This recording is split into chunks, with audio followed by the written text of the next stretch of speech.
হরে কৃষ্ণ বন্ধুরা, তোমরা সবাই কেমন আছো? আশা করি গোবিন্দর কৃপায় তোমরা সবাই ভালো আছো। তো চলো আজকের অপরা একাদশীর কী পদ রান্না করলাম ভগবানের জন্য সেটাই তোমাদের সঙ্গে শেয়ার করো। প্রথমেই বানিয়ে ফেলছি, আমার বাড়িতে গোয়ালা দুধ দিতে আসে, সেই গরুর দুধ দিয়ে আমি বানিয়ে ফেলছি। যাদের গরুর দুধ থাকবে না তারা কেনা দুধ দিয়েও বানাতে পারো, কিন্তু কেনা দুধ এই কারণে নেওয়া যায় না, যেহেতু কেমিক্যাল দেওয়া থাকে, কোনোভাবে কিছু হয়ে গেলে তখন একাদশী ব্রতটা ভঙ্গ হতে পারে, সেটা তো আমাদের অজান্তেই হয়ে যাবে। তো যাই হোক, গোবিন্দর কৃপায় সব কিছু বুঝে শুনেই করতে হয়। তো এটা আমি গরুর দুধ দিয়েই বানাচ্ছি। তো এর মধ্যে আমি দুধটাকে ভালো করে একটু ফুটিয়ে নিয়েছি, তার মধ্যে আমি সাবু তোমাদের দেখিয়ে দিয়েছি, সাবুটা আমি ভেজানোই ছিল। তো ভেজানো সাবু অল্প, বেশি নয়, যাদের বাড়িতে ফ্যামিলি সেই বুঝেই দেবে, কারণ বেশি হয়ে গেলে এটা কাদা কাদা ভাব হয়ে যাবে, ওটা কিন্তু টেস্ট লাগবে না। মানে একটু জুস মতন, একটু ঝোল মতন থাকবে, একটু পায়েস যেরকম হয় আর কি, সেটা তোমরা নিজেরা বুঝেই যারা বানাতে চাইবে। আর এখানে বাতাসা কিংবা গুড় ইউজ করবে। গুড় এই কারণে যে ব্রাউন ব্রাউন দেখতে হবে, এটা কিন্তু খুব দারুণ টেস্টিও হয়, আর চিনিটা অতটা টেস্ট হয় না, যেটা আমি মনে করি। তো সেটাই সবাই যে যার ব্যাপার। এর মধ্যে তোমরা পারলে এলাচ তেজপাতা দিতে পারো, আমি ইউজ করিনি, কারণ আমার তেজপাতা এলাচ আমি খুব একটা ইউজ করি না, কারণ ওগুলো গালে পড়লে আমাদের বাড়ির লোকেদের একটু অসুবিধা হয়। এলাচের দানা পাউডার থাকলে দিতে পারো। তো আমার ওখানে ক্ষীর নেমে গেছে, এখানে আমি দিয়ে দিয়েছি ক্ষীর। আমি কড়াটা ধুইনি, কারণ এটা দুধের আর মিষ্টিরই কড়া আছে, তো আজকে তো সবজিতে অত মিষ্টি সেই ইউজ করতে হবে, তার জন্য আমি ধুইনি। তো এখানে আমি ঘি দিয়ে দিয়েছি, ঘিটা আমার সামান্য গরম হয়ে যাবে। গরম হলেই এখানে আমি বাদাম আনতে গেছি, বাদামটা আমার হাতের ধারে ছিল না। তো তোমরা চাইলে বাদাম ভেজে নেবে কিংবা কাঁচা দেবে, যেটা তোমাদের মনে হবে আর কি। আমি এখানে অল্প, বেশি নয়, অল্প একটু বাদাম ভেজেই নেব।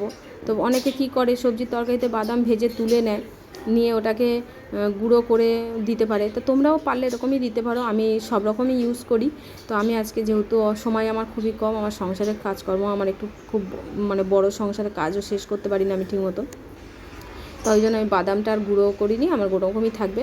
আর এখানে তোমরা ভালো করেই জানো যে আমরা যারা একাদশী পালন করো তারা তো জানে, আর যারা পালন এখনও করো না তাদের, সেই সব বন্ধুদের জন্যই বলছি। এখানে আমাদের পঞ্চ রবি শস্য বারণ খেতে নেই। আর এক হচ্ছে আমরা সব সর্ষের তেল, আর একটা হচ্ছে তোমার সাদা তেল, এগুলো কিন্তু আমরা ইউজ করতে পারবো না। একমাত্র সূর্যমুখীর তেল আমরা ইউজ করতে পারবো, না হলে ঘি। আর নুন আমরা যে কোনো নুন ইউজ করতে পারবো না, সন্দক নুন ইউজ করতে হবে। তো দেখো বাদামটা আমার হয়ে গেছে, আমি দুটো কাঁচা লঙ্কা দিয়ে দেবো। যারা ঝাল খেতে ভালোবাসে বেশি লঙ্কা দেবে, যারা কম খেতে ভালোবাসে কম দেবে। তো এর মধ্যেও তোমরা গোলমরিচের পাউডার দিতে পারো, আমি দিইনি এই কারণে যেহেতু গরমকাল, শীতকাল হলেই আমি গোলমরিচ ইউজ করি বেশি। তো দেখো এই সবজির মধ্যে আছে কাঁচকলা, মিষ্টি আলু, রাঙালু, মানে লাল আলু, রাঙালু আর কি, আর পেঁপে আর কুমড়ো। তো এই একটা সবজি আমি বাদাম দিয়ে, আর এর মধ্যে মশলা তোমরা যদি মনে করো যে একটু আদা দেবে, যাদের বড় ফ্যামিলি একটু টেস্টিও হবে, তবে তো অনেক ছেলেরা একাদশী করে, কিন্তু খাবার যদি না ঠিক মতন বানানো হয় তো ওদের পক্ষে খুব অসুবিধা হয়ে যায়। আমরা মেয়েরা অনেক কিছু গ্রহণ করে নিতে পারি, কিন্তু ছেলেদের পক্ষে খুব অসম্ভব, যেসব প্রভুরা করে তাদের খুব অসুবিধা হয়ে যায়, তাই তাদের জন্য একটু ভালো কিছু বানাতে হয়। তো সেই জন্য দেখো এর মধ্যে তুমি একটু আদা বাটা দিতে পারো, আদা বাটা দিলে খুব টেস্টি হয় আর কি। তো আমি এখানে দিইনি আদা বাটা, আমি এমনি প্লেনই বানিয়ে নিয়েছি, আমার এর মধ্যে কোনো মশলা নেই, নুন আর কাঁচা লঙ্কা ছাড়া। তো এর মধ্যেও আমি সাবু যে ভেজানো ছিল, তো সেই মধ্যে একটু সাবু দিয়ে দেবো। দিলে এই যে সবজিটা যখন বানানো হবে আর বাদাম থাকবে, তোমরা বললে বিশ্বাস করো না বন্ধুরা, এত টেস্টি হয় না, তোমার সারাদিন আর অন্য কিছু খেতেই ইচ্ছা করবে না।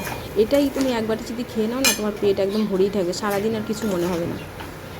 তো যাই হোক, আমি তো আমার ভগবানের জন্য আমি এটাই পারছি, তোমাদের কাছে প্রার্থনা করি তোমরাও করবে, কৃপা তোমরা প্রার্থনা করো আমার জন্য, যাতে আমি গোবিন্দর জন্য আরও ভালো ভালো কিছু রেসিপি বানাতে পারি, তোমাদের সঙ্গে শেয়ার করতে পারি। হ্যাঁ, আর তোমরা যারা একাদশী পালন করোনি এখনও, তারা শুরু করে দাও, কেননা সত্যি কথা বলতে সব ব্রতের একটাই ব্রত, সেটা হচ্ছে একাদশী। স্বয়ং ব্রহ্মা, মহেশ্বর, হ্যাঁ, সবাই, প্রত্যেক ভগবান, দেবদেবীরা সবাই একাদশী পালন করে। হ্যাঁ, আর আমরা মানুষ হয়ে সেটা পালন করি না অনেকেই। তো তারা যখন প্রসাদ পায় ভগবানেরা, তখন তারপরে ঋষিরা পায়, তারপরে আমাদের গুরু মহারাজরা পায়, তারপরে আমরা পাই। তো সেই জন্য আমাদেরকে প্রসাদভোজী হওয়াটা খুবই দরকার। এটা আমাদের ভগবানের, মানে পরমাত্মা, যে মানে ঈশ্বর, পরমেশ্বর, তানার কাছে আমাদের একমাত্র যাওয়ারই পথ। তো তো আমাদের একাদশী পালন করলে আর কোনো ব্রত পালন করতে হবে না, কারণ সব ব্রতের একটাই ব্রত একাদশী। তো হয়ে গেছে আমার সবজি। তো দেখো এর মধ্যে আমি ফের সামান্য একটু নুন, অল্প একটু ঘি দিয়ে দেবো।